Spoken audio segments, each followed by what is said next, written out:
Hello everyone, this is Avijan. Welcome to our YouTube channel Saraswati Vidya पाठशाला।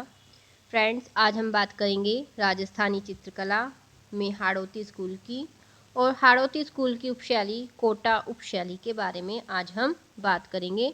ठीक है, तो कोटा उपशैली के बारे में आज हम बात करेंगे। तो कोटा उपशैली के जो प्रमुख शासक हैं वो कौन से हैं? वे महाराव राम सिंह, महारावल भीम सिंह प्रथम, महाराव शत्रुसाल, तो ये इस शैली के प्रमुख शासक रहे हैं। और इस शैली का जो सबसे अधिक चित्रण हुआ है, इस शैली में सबसे अधिक चित्रण जो हुआ है वो महाराव उम्मेद सिंह प्रथम के काल में हुआ है।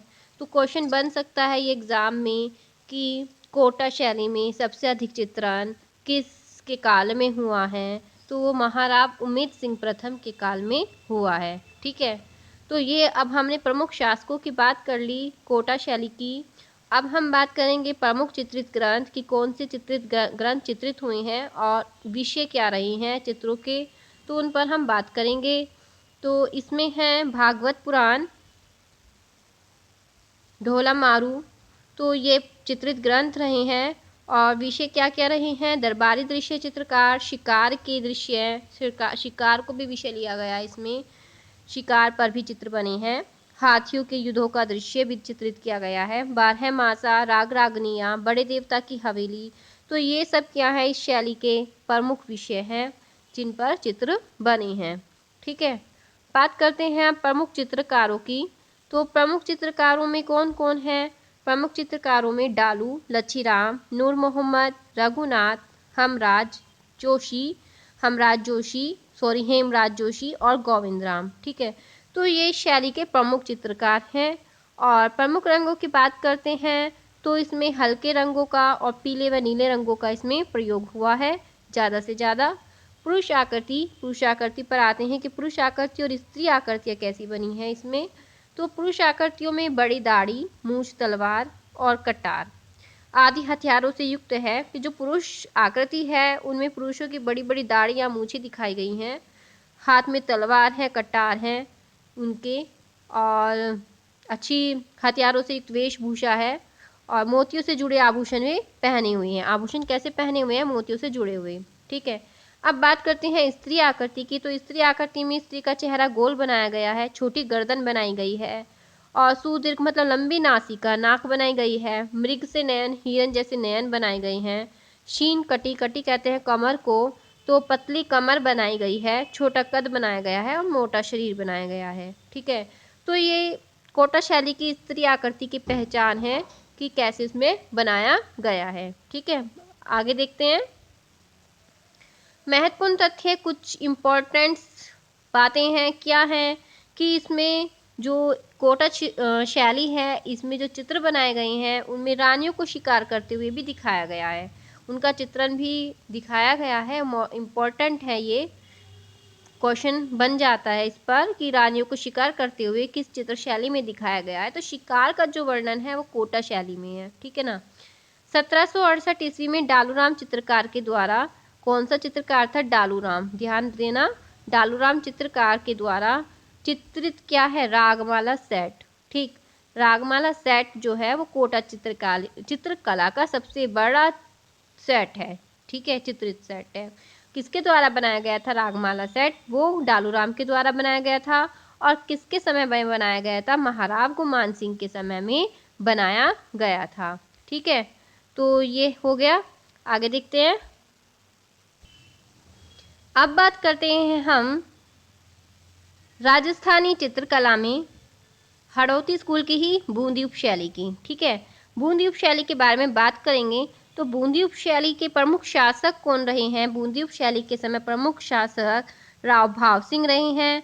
बूंदी शैली के चित्रों का रेखांकन जो हुआ है, इस समय में चित्रों का रेखांकन हुआ है वो राव सुरजन सिंह के समय में हुआ है। ठीक है, और इस शैली में बूंदी उपशैली के जो प्रमुख चित्रकार हैं वे देखते हैं, उनमें इम्पॉर्टेंट कौन से हैं? सुरजन, डालू, अहमद, रामलाल, भीखराज, तो ये इस शैली के प्रमुख चित्रकार हैं।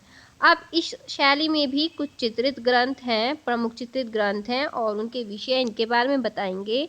तो राग रागिनी और नायिका भेद, ऋतु वर्णन, बारह मासा, रसिक प्रिया। ठीक है, ये क्या है, ये इस शैली के चित्रित ग्रंथ हैं। अब इनके विषय क्या हैं, किन विषयों पर चित्रण किया गया था, तो सामंती परिवेश का चित्रांकन था, शिकार का भी दृश्य था, लेकिन शिकार में कोटा फेमस है। ठीक है, हाथियों के युद्ध, घुड़दौड़, राग रंग, ठीक, मतीराम के रस राज पर आधारित चित्रण। तो ये क्या है, विषय है। आगे देखते हैं अब इनके बारे में ही। तो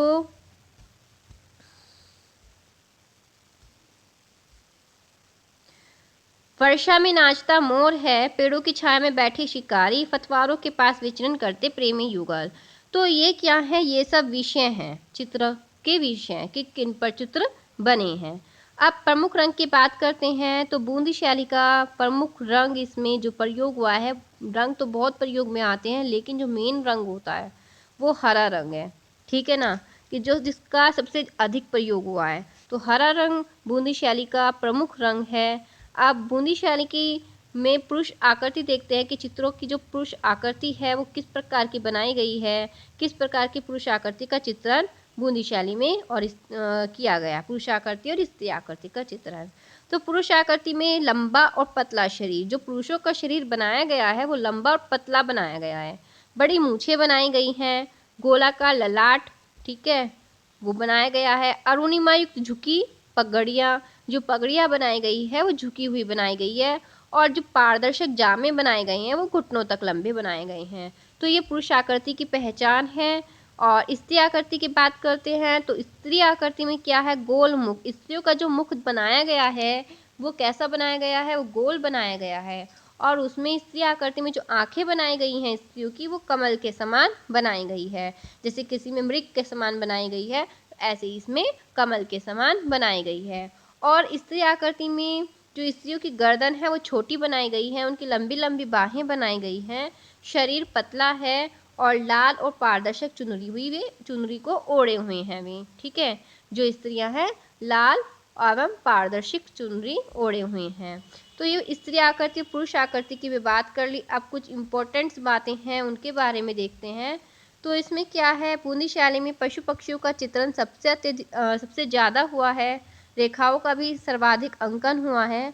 और जो यह शैली है कोटा शैली, वो बूंदी शैली, तो जो बूंदी शैली है वह दक्षिणी मराठा मेवाड़ शैली से प्रभावित है। ठीक है, और बूंदी शैली में सरोवर, केले एवं खजूर के वृक्षों का भी चित्रण हुआ है।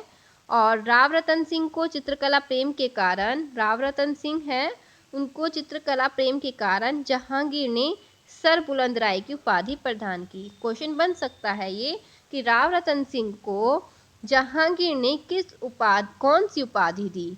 ठीक है, तो कौन सी उपाधि दी, सर बुलंद राय की उपाधि दी, और किस कारण दी, चित्रकला से अत्यधिक प्रेम था उसको, इस कारण। ठीक, अब शत्रुसाल छत्रसाल 1631 से 58 के द्वारा निर्मित रंग महल भित्ति चित्रण के लिए प्रसिद्ध है। कौन, बूंदी शैली इसी समय में हुआ था रंग महल भित्ति चित्रण, और किसने किया था, शत्रुसाल छत्रसाल ने किया था। टाइमिंग पीरियड क्या है, 1631 से 58, ये इसकी टाइमिंग पीरियड है। आगे देखते हैं, और इसमें क्या है, महाराव उमेद सिंह के शासनकाल में, महाराव उमेद सिंह रहे हैं, उनके शासनकाल में चित्रकला का अत्यधिक विकास हुआ है।